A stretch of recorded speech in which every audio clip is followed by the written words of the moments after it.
Good afternoon, everyone, and welcome to the 3 for 1 Sky Fantasy podcast from Fantasy Football Hub. Let's look ahead to another season with a big kickoff just 11 days away. My name is Fergi. Welcome back, everyone. If you are a new watcher or listener, a very big welcome to you. We hope you enjoy, be part of our journey throughout the season, and also help you to a best ever finish at Sky Fantasy Football. A massive welcome back to my co-host and reigning Sky Fantasy Football champion, Paul McAnulty. Paul, we're back as a brand new season. I don't know about you, but I'm absolutely buzzing for it. How are you? And how is your early season planning going? Yeah, really good. Thanks, Fergie. I've not done too much. I wanted a break.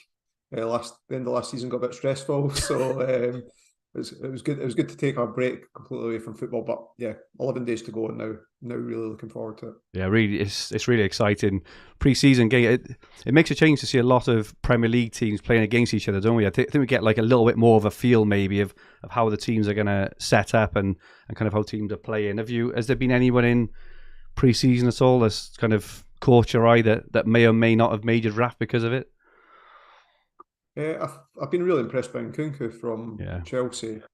He's not, I wouldn't say he's in my current draft just now, but he's certainly someone I think could adapt to the Premier League very well. Agree. Before we move on with the pod, if you play FPL and want your team rated for free, you can do so now by clicking the top link in the description below. If you do join for the full package as a paying hub member, you can get recommendations for personalised improvements to your team, up to stats, player comparison tools, team reveals, and so much more. We're so confident in our tools and artificial intelligence that we're offering a staggering Win Your FPL Mini League or Your Money Back offer. There is also plenty of exclusive Sky content in the package and access to our FPL and Sky WhatsApp groups with 4 former Sky champions in, and we chat Sky all day, every day. With 50% off in pre-season, there's never been a better time to join us at the Hub. Click the top link in the description below and join us as a pro member for more or less 24/7 Sky chat and also a chance to win our £500 Hub Members League. It's quite ridiculous value. Welcome back to everyone in the chat. We got a packed lobby. Amazing to have you all back. Nidge Rid is on, as is Simon Gosden, Windy 1965, Kaiser Sose, I'm 1974, Matt Woolley, Dream Team Professor, Savio, Mark Williamson, Dave Hannigan, Dave Baxter, Glenn Murray, Sean Gannon. What an absolute bunch of rogues you got on this chat, Paul.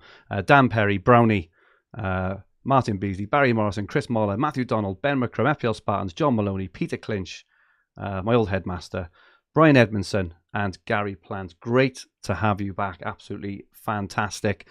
So today, what we're going to do, we've had like a million questions, and obviously we're podding again next week, pre-game week 1, so we don't want to go over the same stuff. So what we thought of today, we'd look at things a bit more of a macro level. So we're going to look firstly, as you can see on the screen, at some shiny new toys. So these are the players new to the Premier League, or new signings within the Premier League. Are any of them worth a look? Which premiums and how many?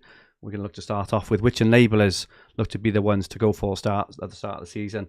We'll look at the current ownership levels, which are quite interesting, and some potential stars for the season. In terms of questions, again, we've had so many questions. Thank you so much, everyone. But what we will look at towards the end is structure and setting up of your team and how far ahead to look when setting up your team. Early captaincy day thoughts, things like Nottingham Forest and West Ham. Do we go with the template or not? And also some questions about defence. Players like Duncan, Colwill, are they going to start or not? Do we go big at the back? So we've got lots to get into. So let's get right into it. And firstly, Paul, I've just got a slide up. We've got Nkunku, we've got Jackson, we've got Maddison, obviously now at Spurs, Havertz at Arsenal, and Onana at United. These are just a few. But in terms of players which are new to the league or playing for new teams, which ones are you looking at, and which ones are you excited about? So the player that I'm really looking for at the start of the game is Onana. I think I'm not convinced by the other goalkeeping options available, and just looking at the price points and the requirement for a Man United player, I think Onana's probably the best value out of all of those. Yeah. I do think Havertz is going to have a good season, but for me, it's an unnecessary risk to take at the start based on his price point. For those new to Sky, defenders have better value than in other games based on picking up passing bonus, and a lot of the defenders or centre halves from the big teams almost starting 5 points rather than 2 points. So Havertz comes in around the same price point as a lot of the more premium defenders in the game. So I wouldn't be looking to start with him, but I think he's certainly someone who's going to come into the thinking later on in the season. And you touched on Nkunku. I've also been really impressed with Jack. I think both of them look really, really sharp. Obviously, the first 2 fixtures I think is it Liverpool and West Ham are not the easiest, but then they go on an incredible run, don't they? Are you going to set your team up with either of those in mind, or? So something that I'm considering, so again, this is early thoughts, is that I'm cooling a little bit on Colwell as well. It's not even with the new centre-half signing. I'm not convinced he's as nailed on as others believe he is. However, I could be proved wrong, and he might put in a great performance against Liverpool and cement his place. I'm actually considering starting with a Nottingham Forest player, and then if I think Colwell's going to play the second game after putting in a decent performance against Liverpool, knowing that Colwell's 7.5, I think that's I don't mind using a transfer that early. Get a bit more information, get rid of the Nottingham Forest player who have a really rough run of fixtures after that.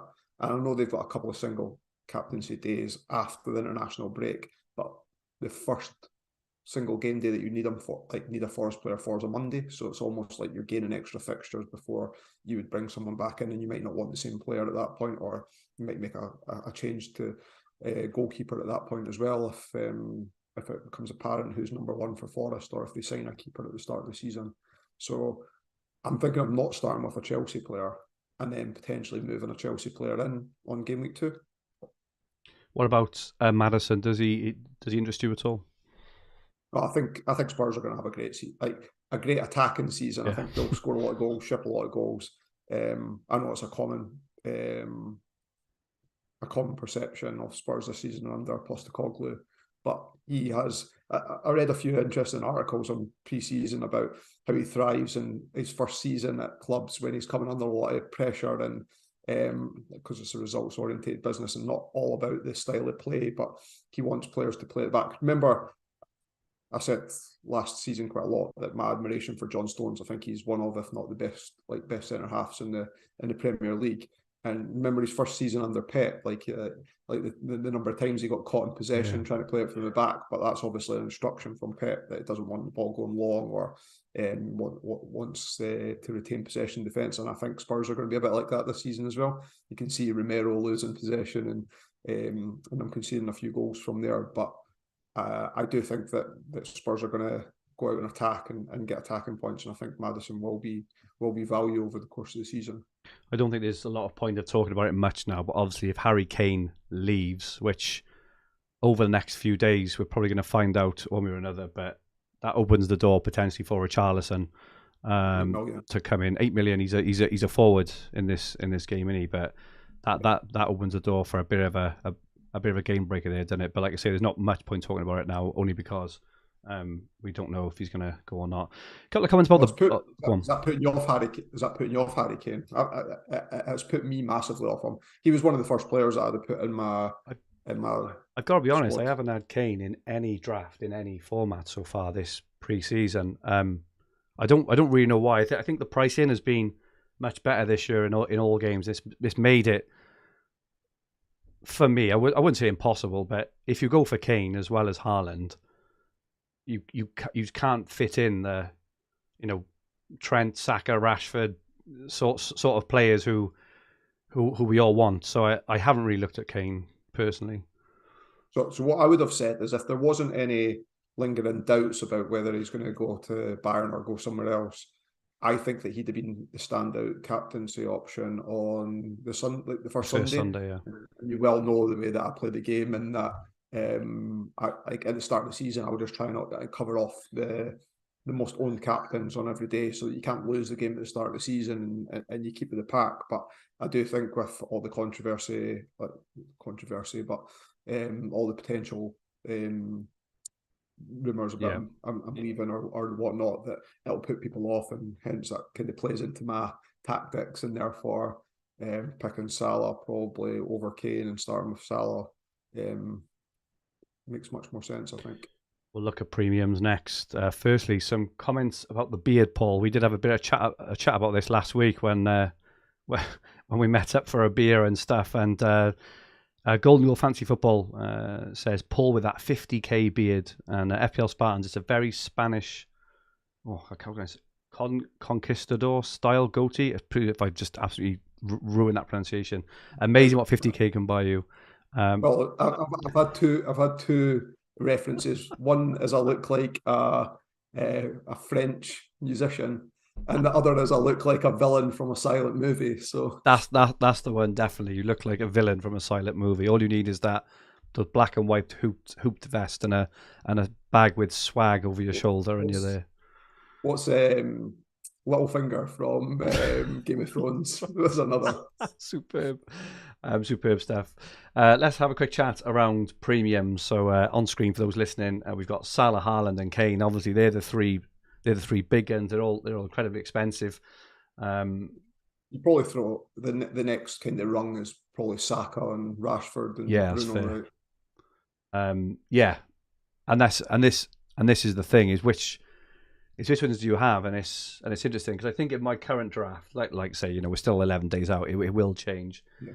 I think I've only got Haaland at the moment, just because of what I can do with the rest of the funds. I think if you just go with one, obviously you can spread it, you can spread the money and have quite a very, very nice all round team. But yeah, obviously on the first Sunday back, Salah and Kane, you guess, would both be, very popular for captaincy. I think the reason neither of them are in my draft at the moment is I don't think either of them are easy games for their teams. I think Spurs, they got either three of the first four away, or they've got a couple of hard games in there as well. So I'm not convinced by the need for Kane, and also for Salah. I don't, apart from the game week 2 match against Bournemouth, which is obviously a plum fixture. I don't really like their fixtures either. I think Villa they've got, and then Newcastle, I want to say. I think they've got some hard games in there, so I'm personally not convinced that either of them are really worth it. When you can have, you mentioned players like potentially Trent, who's going to get, you'd expect to get bonus. Things like, as you said, Rashford, Saka have all been massively hiked in price, and others as well. So, what are your thoughts currently on the premiums? I don't think Salah's a must by any stretch, especially in game week 2. Haaland plays on Saturday. Somebody else made a comment. Sorry, I was laughing. Paul looks like Gary Oldman in Leon. That's it. He looks a bit like a French villain. I've not seen that in a long time, but I remember watching it. Sorry, mate. Go on. Premiums. What was I saying? Premiums. No, Salah's not. I don't think Salah's a must by any stretch, but particularly because Haaland plays on that Saturday as well, and I'm not even convinced if I do start with Salah that I wouldn't captain Haaland on that day anyway. Yeah.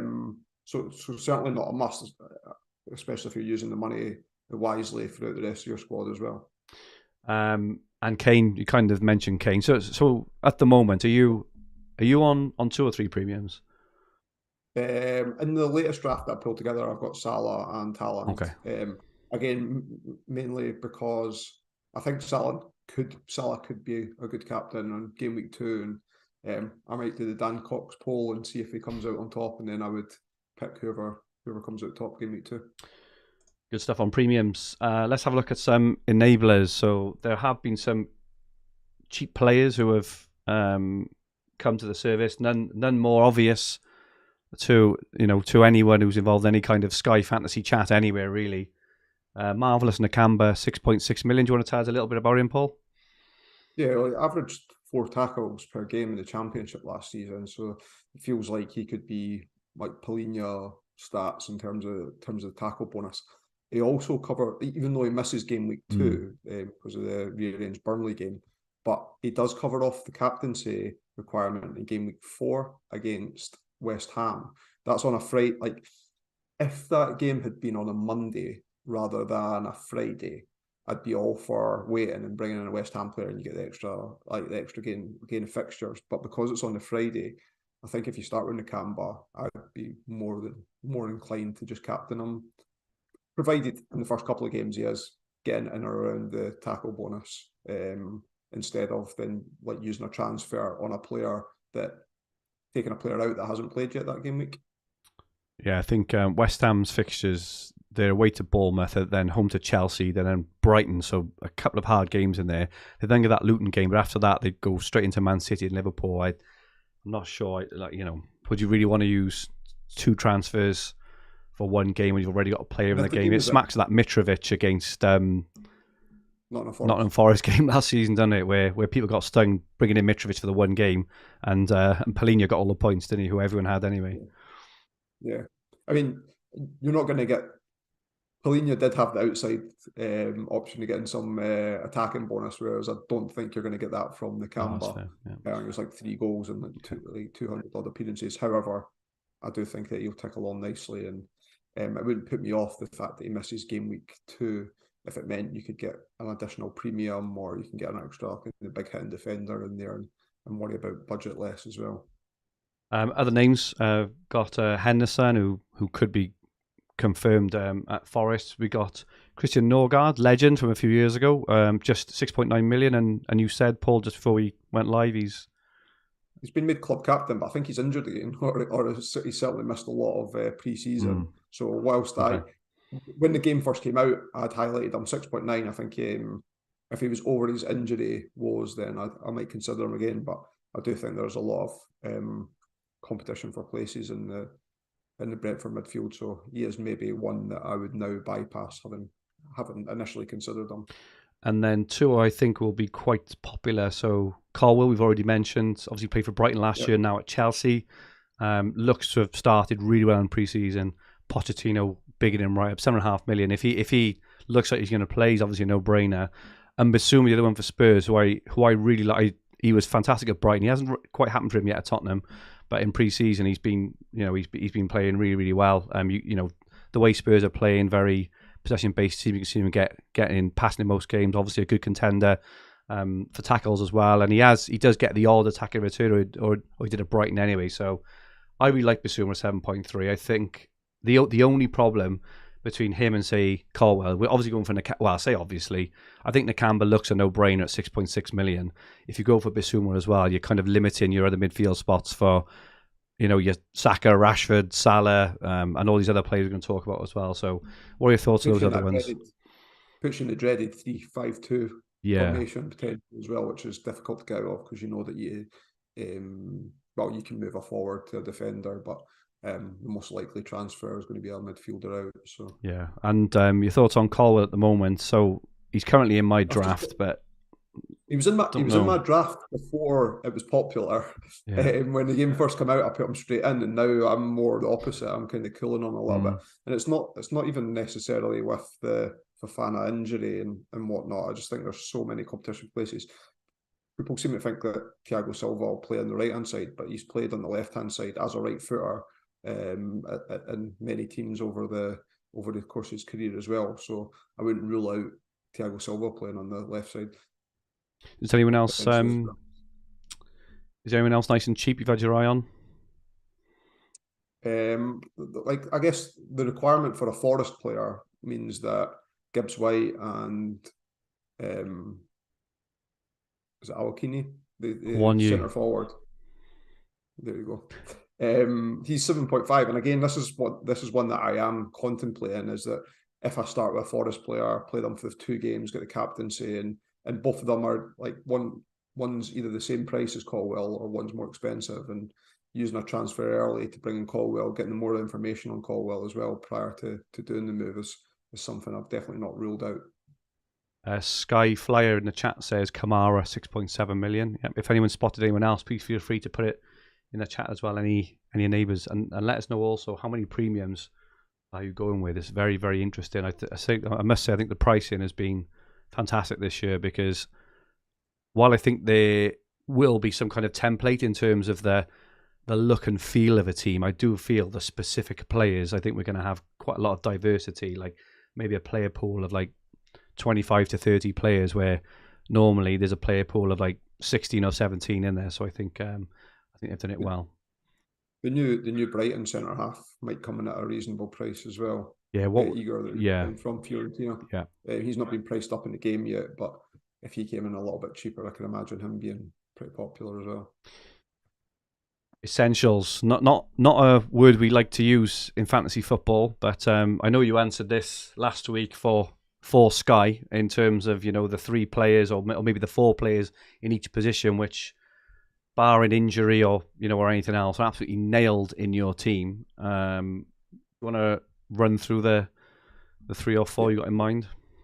Yeah, I think I think I agree with you, and I think the pricing's been done well in the game. And I even think that whilst the big hitting defenders in previous seasons have always been the best value players in the game, that bringing them down in price was sensible to balance the Sakas and the Rashfords, etc. So I do think he's done a really good job of the pricing. But for me, I still think Lewis Dunk, albeit he is injured just now, I'm not sure that was considered as part of his pricing. If it was, well done. But no, I think at 8.3 he's is still underpriced. I mean, if he was 9.5, I think I'd still be considering him for my team. Just based on that consistency, most successful passes in the Premier League last season. So what would it take next weekend? So he's not played a minute pre-season. What would it take for you not to start with him? I guess what happens if he doesn't play a single minute next weekend and De Zerbi says he's fit for the start of the season? Do you start him? I guess that's an interesting dilemma. I personally think I would. I think I would, because he's going to be a staple in the team for 30, or at the very least till he overhaul, until he gets injured. The only way I potentially wouldn't. The things they've got such a good start as well. I think this, if they didn't have a good start, I'd be tempted, as you've already mentioned, with Colwill. So we start with a Forest player and then move on to him when you know. But you could also miss out with 20 points by that time, or more if he nails the passing. So my early take is, and we say this every season, is setting your team up for the long term for success. And I think if we try and mess around and be too clever, you could end up bringing in like would it be strange for us to bring in a Forest player, then get a 2-pointer, and Lewis Dunk went on the weekend to slam in a 10-pointer, and all of a sudden you're also a transfer down because you have to bring him in. Brennan Johnson, exactly. And it's the same with the next one as well, Nakamba, who obviously blanks in game week 2. But again, you kind of know, well, this is obviously assuming that we think Nakamba is going to carry on his tackling, which he should, right? Because he's playing in the same team. He's playing in a more difficult league, so he's going to have to make more tackles. You can kind of guess as well. So even though he misses out in game week 2 as well, both Dunk and Nakamba, I just can't see them not being in my team in game week 1, even though there's potential for them to each miss a game over the first 2 game weeks, just because we all know, and everyone who played last season, how much do you wish you had 2 transfers left at the season to bring in Trent or Estepinian or Callum Wilson, or when they really, really matter. That's my early take anyway. Well, Nakamba plays Chelsea in game week 3 as well on the Friday night. So whilst I would recommend captaining a Chelsea player in that game, you might end up in a position that any Chelsea player that you own doesn't start. You go with Colwill. If you go only Colwill, for example, or Nkunku or whoever. And Nakamba's a nice backup captain that save your transfer by sticking an armband on him. And the third one, Erling Haaland's probably not much to say about this. He's going to play game, even if we're going to see the lineups before the game starts anyway. He's going to play. Fixtures are fantastic. I think especially from from game week 3 onwards. So they go away to Burnley, then home to Newcastle, then they've got Sheffield United, Fulham, West Ham, Forest, and Wolves as the next 5 games. It's going to be absolute carnage, assuming he plays. So you can't win the game at the start, but you can certainly lose it. And by going against Haaland on the first day, yes, one of the centre halves could pick up a higher score than him, but it's definitely not a risk I'd advise in this game. Same. So yeah, that's Paul's spine, and just for just completion, Paul. I think in terms of the keeper, I think you said you fancied Onana as kind of the keeper of choice as well. Yeah, I think Man United defensive effective ownership is going to be high, and the captaincy requirement on the Monday, even if you were to captain Rashford, I think I'd be more comfortable having a Man United defensive asset, and at Onana's price, I think he covers it off nicely. So for any newer players who are looking for a spine of a team, Onana, Dunk, Nakamba, and Haaland will set you up really, really well. You're gonna get off to a good start if you've got those. Let's have a look at the ownership stats so far for this season. Only Erling Haaland is kind of out there by himself, 77%, which is interesting because we talked about Salah and Kane, and normally one or both of those players are kind of really higher. Even in, obviously this is overall not top 1K yet, but they're normally really high as well, like 50, 60, 70% at this point. But Haaland's on 77. Second is Saka, 30%. Then Salah, 27. Trent, 25. Trippier, quite surprised. Well, I say that. People are just, looking at last year's points. Trippier, 25. Rashford, 25. Kane, just 20. And just 20% of teams at the moment. Dunk, 19.73. Ramsdale, 17. Jesus, 16. McAllister, again, probably looking at last season's points, even though, he could do well at Liverpool, 15. Pope, 15. Watkins, 14. Stones, 14. Saliba, 14. Estupinian, 14. Declan Rice, who I quite like. I know you're not sold on him, but I think he's going to get off to a fast start at Arsenal. 13%. Odegaard, 13. Callum Wilson, 12. And Darwin Núñez at 12. So, Rice is another one that, again, that's similar. Nottingham Forest to price point. I think Gibbs White's 7.9. Yeah. So if you were wanting off him right at the start and move into Rice, if he starts well against Forest, and you see that Arsenal are going to pick up passing, there's another option as well for moving on. I'm not advising throwing away transfers at the start of the season, but I don't know how long I'd want to hold a Forest player for if I did start with one. Do those current ownership stats mean anything to you in terms of, does it tempt you not to go with Kane or Salah, knowing that they're only owned by less than a third of the game, or does it impact your thinking? Well, certainly Kane, and it just backs up what I was saying earlier on, is that I think that if there wasn't any kind of transfer rumours about him joining Bayern just now, then his ownership would be higher than that, and I do still think that he is the best option on that first Sunday, should he play, but with it likely that he won't be started in as many teams, and it's definitely put me off him. But I guess the others are interesting, right? Ownership to me gets more interesting around about Christmas time when you're looking at the top 1K ownership, and a lot more of the engaged managers are in there, and not those that are using a lot of transfers to begin with to try and get dizzy heights early doors. So I do think above 20% starts getting a bit worrying. Trippier, I mean, I just don't think he's a good Sky asset anyway. I've made that point multiple times. Newcastle went on a great defensive run last season. I don't imagine them going on a similar run this season. That coupled with the fact that there's no captaincy requirement, and they have really, really tough opening round the fixtures. I think on the pub difficulty fixture list, they're down the bottom somewhere, 16th. They've got Villa, a massively improved Villa. Then they've got Man City, Liverpool, then Brighton. So they've got 4 of the top 6 or 7 teams from last season. That is incredibly difficult. So yeah, I definitely think it's a team to move on to rather than a team to start with. Yeah, they're only not right at the bottom because Burnley and Luton have got the because they're missing a game. And I know it's an FPL based one rather than so you get appearance points in there rather than the Sky one. But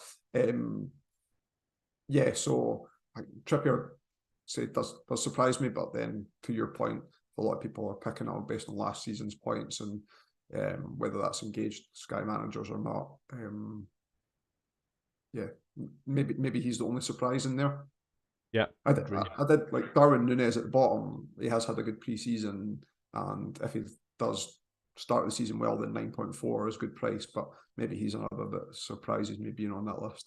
I think McAllister as well. I can't see him being on penalties and corner. Well, maybe on corners. Oh no, it's just Trent in it. So I can't see McAllister getting, anywhere near as much points. I'm sure he'd be a good player, and I'm sure he'll score goals and get assists. But I don't think he's going to be quite the all rounder he was last year.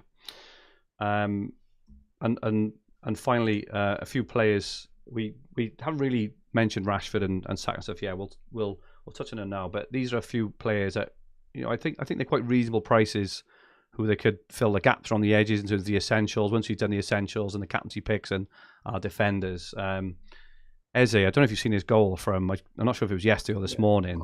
He looks sharp. My goodness me, he looks incredible. I think he's going to be their absolute superstar this season. It's just obviously his own underlying attacking stats and Palace's are not as good as others. So it's, even though he's going to be brilliant for Palace, does that mean he's going to be a brilliant asset in the game? I'm not sure. We touched on Declan Rice. So I really like Declan Rice. I think, especially looking at Arsenal's opening games, I really fancy him for passing bonus, for tackle bonus, even the outside chance maybe of getting the odd attacking return as well. I think he's going to be, I think at 8.1, I think he's going to get a lot of bonus points personally. You're not as convinced as me, I don't think, are you? Not as convinced as you, but I'm not ruling out the potential for that to happen as well. He's playing in one of the best teams in the league who do keep a lot of the ball, and his stats sure could get enhanced by playing for them. What I do find interesting on this potential stars list, which I agree with, all 5 of them could work out really well. You've got 4 midfielders there, and we've already talked about that. That's right. That's right. Yeah. It's going to be really interesting. I guess it's the other areas of my team that I worry more about from a defensive point of view in a forward position. You said if Kane goes, then Richarlison opens up front for sure. Defense, I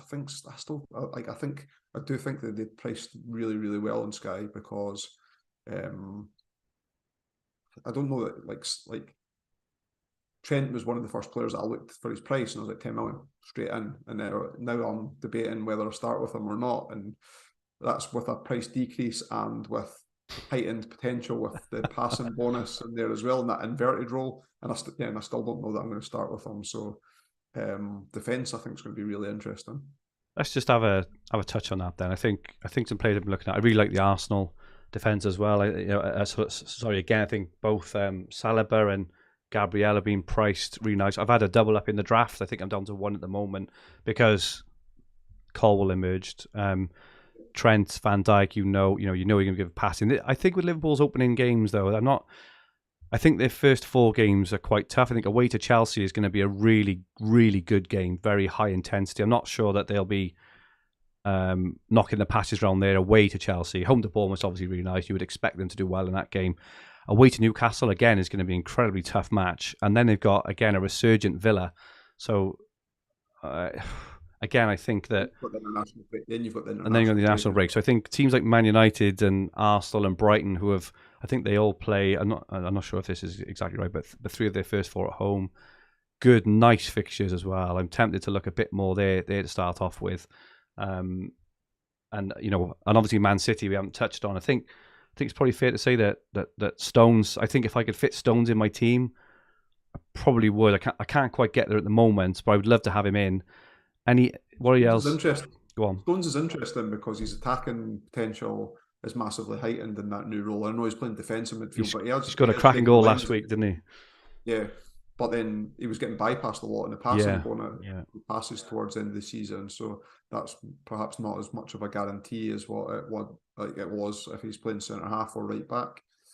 So yeah, I think as well, I'm not sure of who's going to play in Arsenal defence. Saliba's going to play, and Gabriel's going to play. Exactly. White's been playing really well in pre-season, and then Timber the last couple of games has played at left back. Zinchenko's not been back in the squad yet, so Timber at 8.6 if he was to start the season is another one that that 0.4 saving on Saliba, or the 0.6 I think it is, or 0.7 on Gabriel might be required for you to fit in other players across the team as well. So he's another interesting one, but I don't know, with the uncertainty of if he'll start, should Zinchenko be back, then I don't know that I'd be willing to gamble. In fact, I wouldn't be willing to gamble that he'll start the season. And Golden Goals put in, Stone's not great for passing. Diaz is better. I do agree. I do though think I think Stone's only kind of went into that role for a part of the back end of last season, and then he didn't play. I think he played 1 in the last 4 games or something, so arrested him for the cups and stuff. So I think early on in the season he's just going to be, I personally think all the Man City players will just romp the passing personally, and I think that I think he's a bit of a gift personally. Yeah, that's interesting chat on defenders, and as you know, and there's obvious ones like say like Ruben Dias, Van Dijk, we know are going to get the passing nearly every week. I think as well, just to my spoiler alert, we had a brief chat last week maybe on second teams, and I'm going to do the same as I did last year. Though I made a mistake last year. I went big at the back last year, but I also didn't put Haaland in, which obviously, as you say, about costing you at the start of the season. So I am going to go big at the back again. In my second team, I'm going to have probably 5 premiums or, Arsenal, Man City and Liverpool defenders. I'm going to go for the bonus magnets in the middle, a couple of cheapies, and then just put Haaland up front by himself probably and just see how that team goes. I'm going to do the same team. You're doing the same team? Of course you are, because that actually won you it. Mbeumo, Jesus and Enzo Fernandez are 3 others. So obviously Enzo from a bonus perspective, Jesus...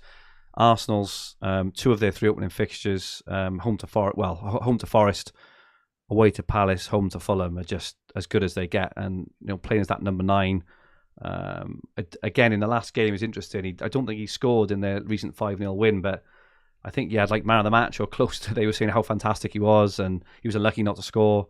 But he is one who will go off at some point, and if you're on at the right time, you're laughing, aren't you? And then we've got Mbeumo at Brentford, who it looks like he might not be playing up front, but he's still got the penalties. I think he scored a penalty the other day. Still got some set pieces, probably guaranteed for 90 minutes as well. So some interesting options there. What are your thoughts on those? I've got this feeling that Mbeumo's going to be one of those original 8 million players that we talked about that gets the 2-2-2, 15-2-2-2 run. Yeah, and I would rather have Enzo, or even like if Rice proves to be getting the bonuses consistently, I think I would rather have both of those. And perhaps the same way Eze as well. Eze fits the Mbeumo mold rather than the consistency of the bonus from the others there. That I think I would rather have that consistency. It saves you knee-jerk in transfers, I think, as well. If you get a couple of 2s in a row, the feeling, the tendency is to want to transfer out. Whereas if you're picking up the consistency of bonus, then I think that temptation isn't there.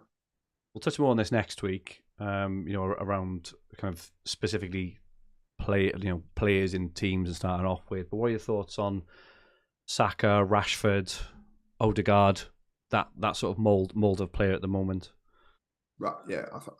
Odegaard's price rules him out for me now, I think, and I know he's slightly cheaper than Saka, and they scored similar last season. But I just think that, again, no ownership. I like playing ownership. It doesn't effective ownership doesn't concern me that you're playing template and that you're not getting any gains at all early pre-season. I like just to have a steady start. I think someone asked recently, like, what was the start like last season, and I went and found one of our old pods and took a screenshot, and I think after the second game week I was like 14,000. Which I remember you were fuming as well. I don't know if you remember that. But we did a Nip and Half podcast, and you were saying you're on a bit of a downer. I haven't really had a good start, and I'm thinking you're 14,000 out of like 300 or 1,000 players after game week 2. To me, that's a pretty good start. So consistent stuff. I can get a consistent start. That I don't miss a haul from a highly owned player. Then I think that's good. Remember the season that we didn't start with Vardy or Salah, and they were both relatively well owned. I think Salah got the hat trick. That was like my worst season ever in Sky. Vardy got a double against West Brom or something like that. I ended up finishing pretty well that season as well. So, I didn't. But I prefer, for my own mental well-being, to play nice and consistent at the start and then try and find an edge somewhere else along the season. I think Rich Clark in our FPL pod, the Green Arrow, says just be with the peloton. Which I thought was quite nice. Just be in the hunt, and that's it in it really. I mean, and this is why I try to go different in my second team, because my first team will be in the peloton, right in the middle of it, but my second team will a bit different. And if it kicks on and flies, brilliant. If not, I'll dump off like I did last season. I don't mind doing that. But yeah, good stuff. Thank you so much, everyone, for all the questions we've had in. We had so many questions. Obviously, we're not going to be able to answer them all. What I've tried to do is group them. What we'll do next week, we'll do our usual sort of game week 1 preview, where we go through each game day and talk probably a bit more in detail about quite specific picks. This pod we purposely made quite sort of high level, chatting about players and teams we're interested in. But next week we'll do a full on game week 1 preview. Look through very specific players and captaincy days and covering. So there were 4 kind of themes, I think, in the questions which we've have pulled out. First one was around kind of team structure and how to set your team up, which includes how far ahead do you look, which is obviously a really interesting question, especially for players who are fairly new to the game. So, Paul, do you want to give us a bit of insight on how you look to set your team up, basically? Yeah, there's an international break after 4 weeks. So one, I wouldn't be looking to make too many transfers there, but I'm happy to make 1 or 2 if an enabler, like the most obvious enabler, became apparent. Perhaps there was a player that started for Liverpool for the first couple of games and was around 7 million or something like that. I think having the structure in place to start with, having an enabler position, that's why I'm really keen on the Nakamba. I had Paulinho last season, and in historic years I've had Idris Gueye when he was at Everton. I had Harry Arter when he was at Bournemouth, and Soyuncu one season when he was at Leicester as well. I think having that one player at that price point, Callum Patterson, whilst wasn't explosive and didn't get me a lot of points, the fact that I had that one cheap position from a player that was playing only like 5.2 million or something ridiculous like that. Yeah, he scored at Anfield. I think he was a defender. He was a defender. That's why he did play up front. He played for Hearts before, and he was always good at set pieces. He was always good for a goal at corners and stuff. And he scored at Anfield. I think he got beat 5-1 for Cardiff. So just having that price point in allows you to make, if you need to restructure anywhere else in your squad, allows you to do it in minimal transfers rather than having to spend 2 or 3 transfers to reshuffle things around, which I don't mind using 1 or 2 transfers on specific players that emerge rather than 2 or 3 transfers on completely restructuring my squad. So that's something that I would definitely bear in mind. And then just having all the captaincies lined up, or having the ability to get to a captain that might emerge from a player, and that's why the pricing points. And another reason why I might start with Salah as well is that I know with Salah and Haaland that I can get to any player in one move, whether it's a defender, whether it's another midfielder, or whether it's another forward. I can get to all those players in one move by having those big hitting positions as well. It was often the case that, last season I started with Cancelo, I started with Haaland or Kane, and I started with Salah, and Salah was a midfielder then as well. So I could shuffle around quickly and get any player that emerged at the start of the season that I deemed as essential or a must-have. Yeah, lovely stuff. I haven't got much to add to that, really. I think the structure and price points are just absolutely king in there. If you decide to go for Nakamba, say, or Bissouma, or kind of anyone around that 7 million, just have an eye on a replacement just in case, because lastly you want to be as lumbered with someone who can't afford. And if you make a plan with 2 or 3 weeks or 2 or 3 moves ahead, just make sure that you leave the funds in the bank. The beauty with Sky, which is different to FPL obviously, is that the prices don't change, which is massively important. You're able to plan quite specifically ahead and save 0.6 back or 0.2 back, knowing that the price isn't going to change. So I think that's mega important. I wouldn't book in transfers or be too tight in the way that you're booking in transfers as well. If you know that there's a player that you're going to want game week 2, I know I'm talking about Levi Colwill, but I'm leaving myself open to other permutations. Like if I started with Salah, I could move Salah onto any Chelsea player in game week 2 if it turned out that I couldn't get to Colwill or other reasons as well. So I'd leave yourself open to doing moves, but I wouldn't bookmark moves in that's going to require the exact money, because it's the start of the season. Transfer window's still open. Players can move. Players can get injured. Just having some loose plans and fluid plans works well.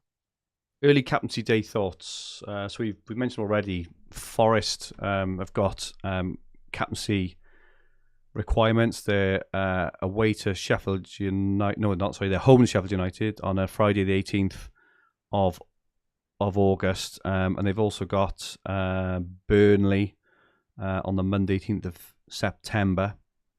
in terms of potential needs for captaincy. And the other one, which is quite so we've got Wolves Man United, which will be easy to easy to work out due to either Rashford or Nana. Chelsea and Luton is another one. Arsenal and Palace, they're all quite easy to to kind of navigate. But the three fixtures, which will be quite tough, as I say, Sheffield United, Forest, Luton, West Ham, and Forest and Burnley. There's also Forest and Brentford as well on October the 1st. So they're the ones which are quite tough, I suppose. It could be tempting just to leave a Forest player in for all those fixtures, or would you come in and out? Would you start with one? What's you really thinking? Yeah, I'd come in and out, and you've got that international break. You've got the transfer window still open. You've got Forest who like to sign a lot of players, so a lot of things can change from game week 2 to the next point at which you need them. And the fact that the next point at which you need them's a Monday rather than a Friday lends to me being more interested in starting with a Forest player and then moving them on. Yeah, agree. And West Ham, Luton, you're not going to start with a West Ham player, or?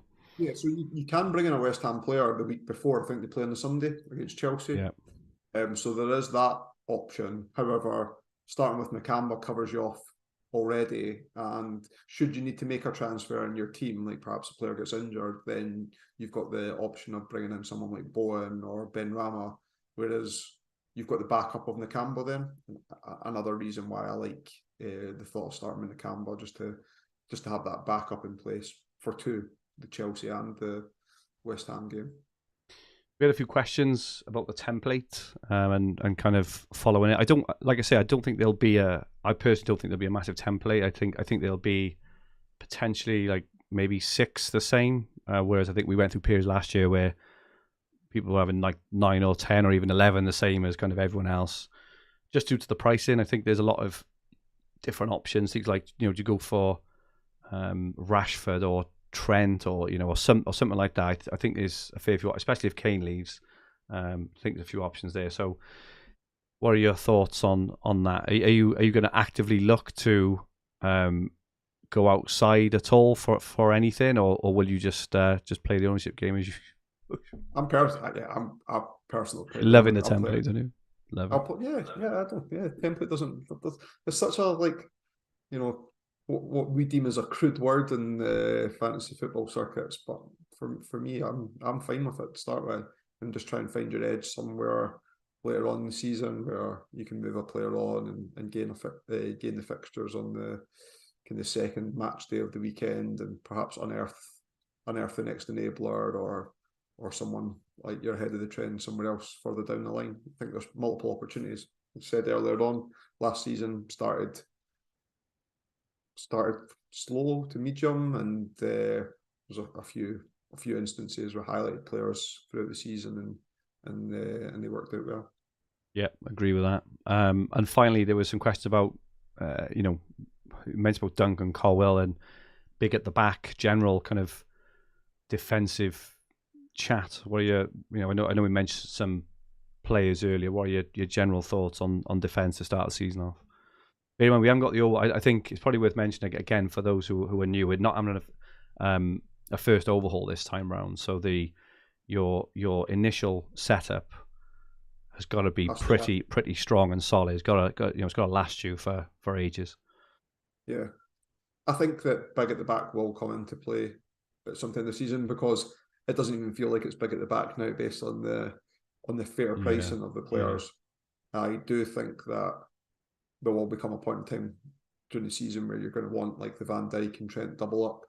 I think for various reasons of which you mentioned already, particularly Liverpool's opening set of fixtures and my want for the highest owned captain on every game day at the start of the season. I wouldn't start too big at the back, and Dunk's obviously kindly priced. Does he count as big at back? Because he'll be one of the highest scoring defenders coming into the season. He's tall, but no, I don't you can class him as big at the back. I think anything kind of 9.5 million plus maybe. I would if you were going for like Diaz, Trent, Virgil, and I'd never class Gabriel as kind of like traditionally big at the back, and Sky now is one of the most expensive defenders in the game, and rightly so. Like I think rightly so as well. He's always in the team. He's rock solid, and he got 4 goals a season. I was going to say he's attacking as well, and he superb stuff, Paul.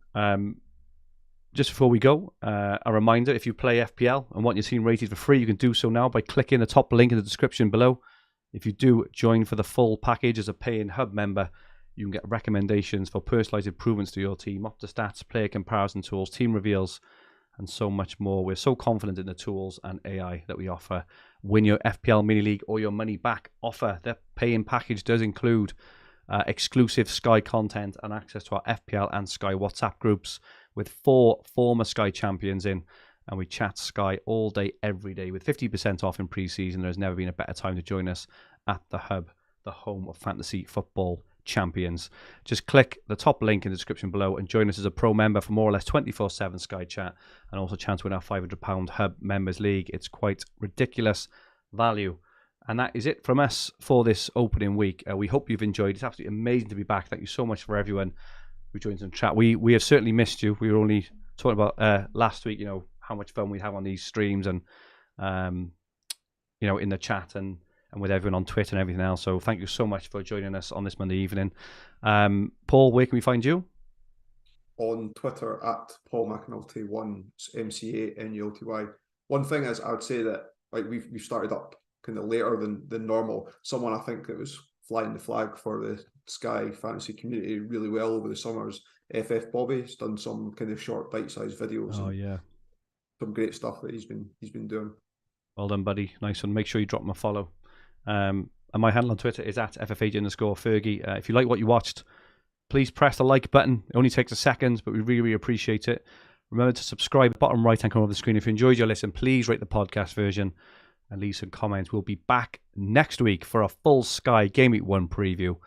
Enjoy the last weekend without football. Say goodbye to the family. SkyFF is back. See you next week, and goodbye for now.